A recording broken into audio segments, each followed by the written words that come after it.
The field of international relations seeks to explain the complex interactions between states. Traditional theories like realism and liberalism, with their focus on power and self-interest, have long dominated the discipline. However, a new approach emerged in the late 20th century, challenging these established views. This approach, known as Constructivism, offers a different way of understanding global politics.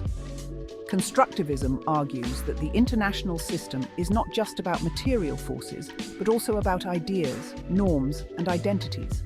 It emphasizes the role of shared beliefs and social interactions in shaping state behavior.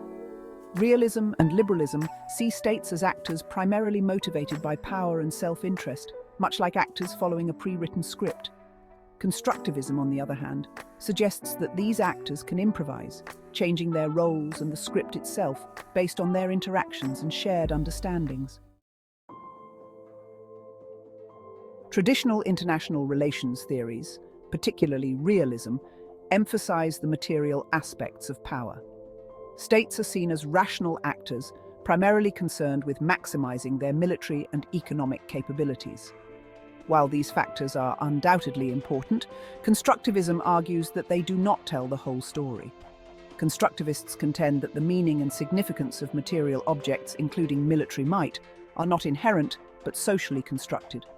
A nuclear weapon in the hands of a close ally might be perceived as a security guarantee, while the same weapon possessed by a hostile state could be interpreted as an existential threat. This difference in perception highlights the crucial role of social context.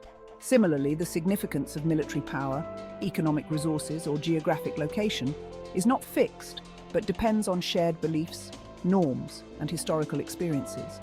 By emphasizing the social construction of reality, constructivism challenges the assumption that international relations are driven solely by objective material factors.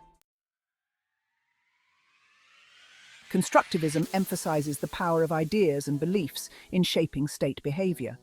It argues that states do not simply react to material circumstances, they act upon their understanding of the world, which is shaped by prevailing ideas and norms. Consider the concept of sovereignty.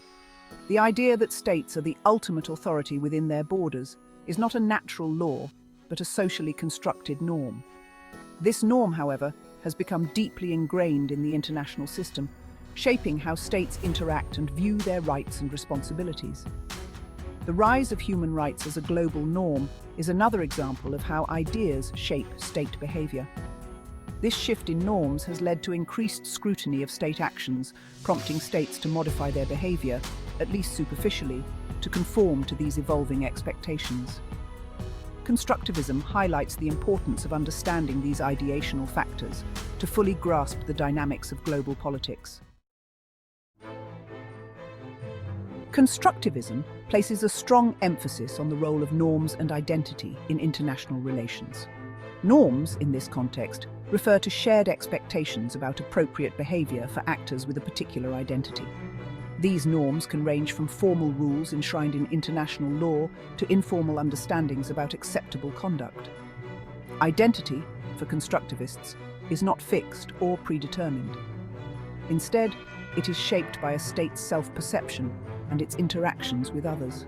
A state's identity, in turn, influences its interests and how it behaves on the world stage.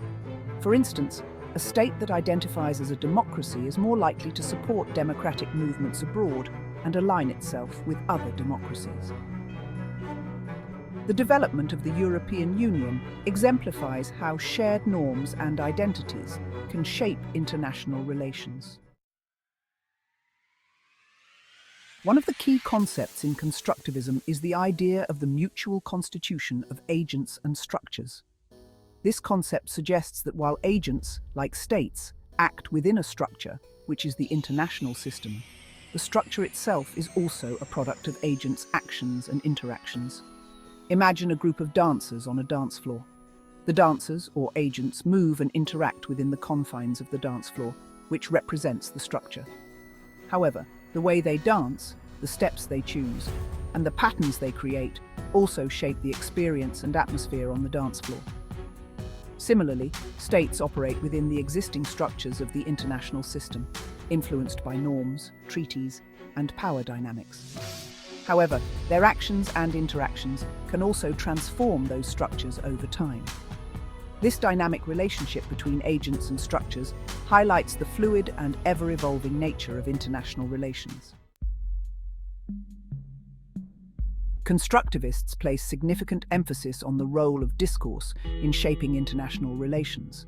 Discourse, in this context, refers to the communication and exchange of ideas, beliefs, and narratives that shape our understanding of the world. Constructivists argue that discourse is not simply a reflection of reality, but actively constructs our perceptions of it. Through language, arguments, and narratives, actors create and reinforce shared understandings of the world, including what is considered right or wrong, acceptable or unacceptable. For example, the discourse surrounding the use of nuclear weapons has shifted dramatically since the end of World War II. Once seen as a legitimate tool of warfare, nuclear weapons are now widely perceived as morally abhorrent and politically unacceptable.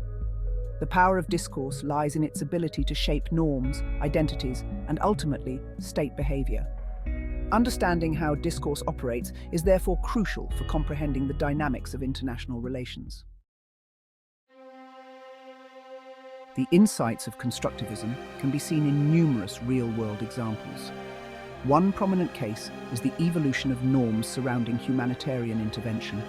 For centuries, the principle of state sovereignty reigned supreme, granting states absolute authority within their borders.